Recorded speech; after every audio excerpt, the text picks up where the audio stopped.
Hey, what's going on, everyone? How we doing? Man, Antonelli here. Today we're talking about throwing routines. Throwing routines before practice and before game is such a great opportunity to work on your throwing skills, right?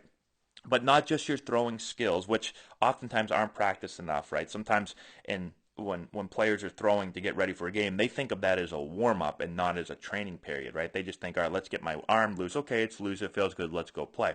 Instead of using it as a training period where you're practicing, right? Throwing accuracy, throwing arm strength, those are skills that need to be worked on. And so you need to take that time serious. So that's one thing. But the second thing is, it's also a time to work on your transfers, to work on your footwork, to work on everything that goes into your throws. Because if you have poor footwork, you're not going to throw as accurately. You're not going to throw as strong. And so you need to put everything together. And so here's a really cool clip here. Here's Ole Miss, and here's an outfielder. And you can do this for infield, for outfield, for catching. You can do this for any position. But she's mimicking what she's going to have to do in a game. So she takes the ball, she throws the ball up in the air, she works through it, she catches it, and she throws it.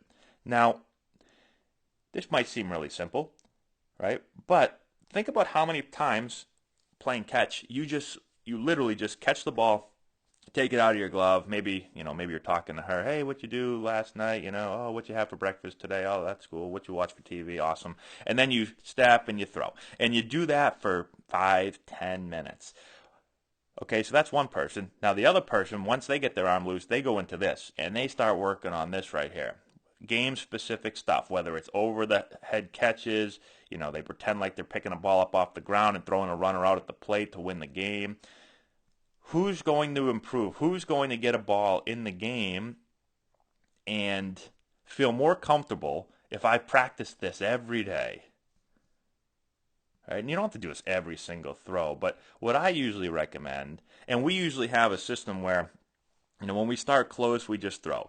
And then as we start to move back, we start to do some of these things. So, for our infielders will move back and they'll put the ball in their glove. They'll get down into a fielding position. They're going to funnel the ball in the middle, replace their feet, and throw. Then they're going to move back further, and then they're going to work on shuffle and throws. And then they're going to work up back further, and then you can work on relay throws, and the receiver can work on double play turns and picks and all that. And then in the outfield, you work on, as you get loose, you move back and you put the ball on the ground. You act like you just fielded the ball on the ground, bring it up to the middle, transfer and throw. Then as you move back further, you do this right here. You can throw the ball up, catch it. You can just mimic a catch. You can put the ball in your glove.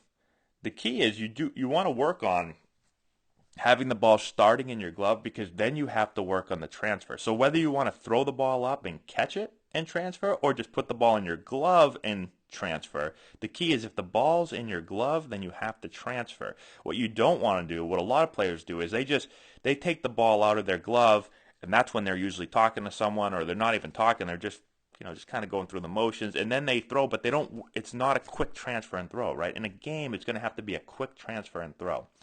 And the transfer part, let me do it again. The transfer part is really, really important, because a lot of bad throws end up being because of the transfer. You go to transfer the ball, but you don't practice it a whole lot, and now I go to take the ball out, and I kind of bobble it. I don't get a good grip, and now I'm rushing to get a better grip, and then my mind is saying, oh man, I don't have a good grip. Oh man, the runner's running. Oh, I got to hurry up now. I can't get the ball out. And so the game starts to speed up, your mind starts to speed up, and now all of a sudden your feet don't work the way that they want to work, and the ball sails, right? And so that's why it's really important. The catch is important, the transfer is important, the throw is important. So I've got to do all three. So I can't just catch and I can't just transfer. I've got to do all three. I've got to catch, transfer, and throw. So not every single throw, again, you have to work on all three. But as much as I can, I want to work on all three things: the catch, the transfer, the throw. If I can work on all three things, well, now I'm working on everything that has to happen in a game, right? And as you're working on all this, you're working on your footwork. So I just wanted to throw that up there. I ran across it and thought, that's really cool getting that footage.